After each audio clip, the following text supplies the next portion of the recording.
So, nandito tayo ngayon sa Paraiso at what's up guys? Magandang araw sa inyo at today pupunta tayo ngayon ng Paraiso sa San Jose del Monte, Bulacan at nandito na kami ngayon sa may Fatima, lampas lang to ng Our Lady of Fatima dito sa Lagro. At ayun, medyo mabilis yung takbo-takbuhan namin dito kasi wala masyadong sasakyan dahil tanghaling tapat to. Nag-ride out kami ng 12:30 at ayun, nandito na kami sa kasalukuyang Quirino Highway. Ito yung ginagawang MRT-7.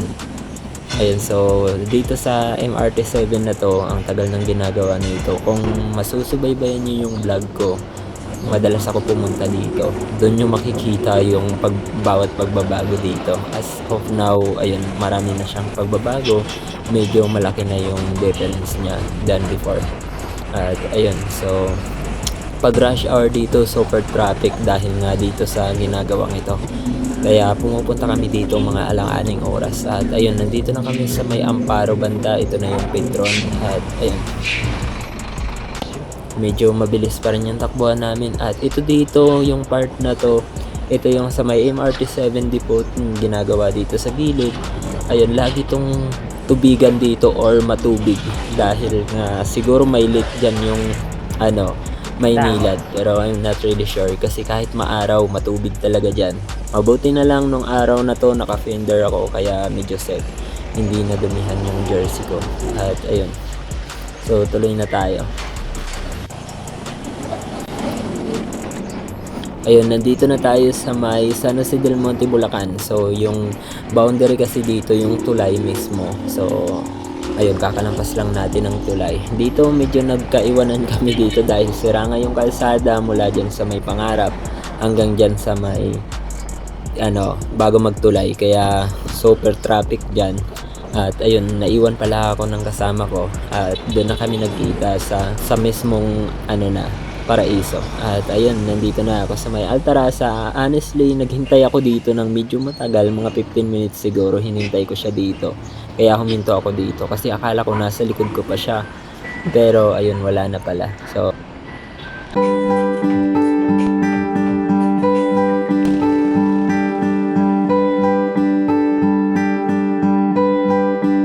ayun, nandito kami ngayon sa Paraiso guys. Wala pang bikers dito kasi alauna pa lang.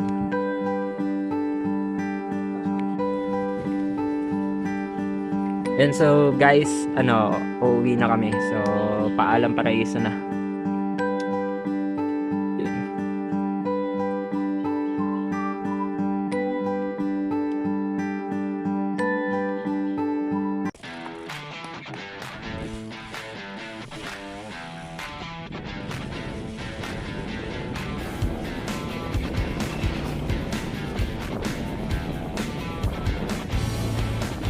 Cheers!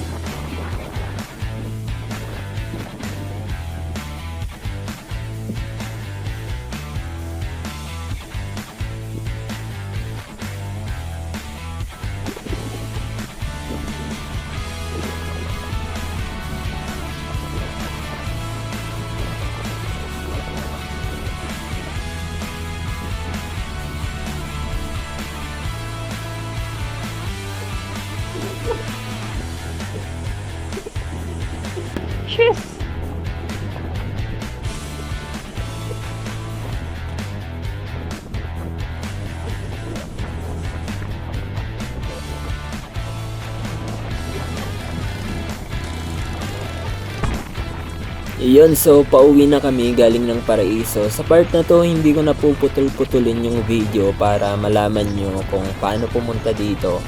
Pero kung gusto nyo talaga pumunta dito, baybayin nyo lang yung Quirino Highway mula dyan sa Novaliches Bayan or kung galing kayo dyan sa SM Fairview. And then, pagdating nyo ng SM Tungko or dyan sa SM San Jose del Monte, Bulacan, paglampas nyo lang, kung makikita nyo, may Jollibee doon. Tapos yung kanto dyan, kakanan kayo dyan.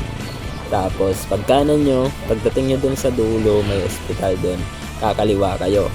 Tapos pagkaliwa nyo dun, unang kanto, kakanan kayo. Tapos diretso na yon. Diretsuhin nyo lang yung main road na yon. Tapos tatagos na kayo dito sa may Paraiso, yung tinatambayan namin na yon.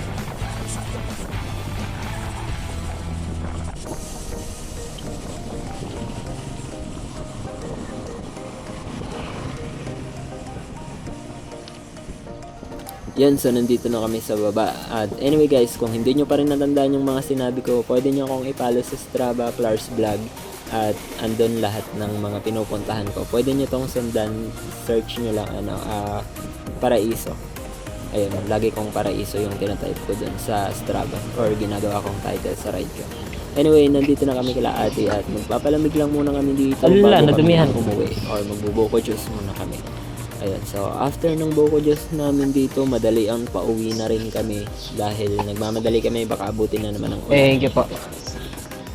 So, ayun lang guys, that's all for today at ingat kayo lagi. Bye-bye.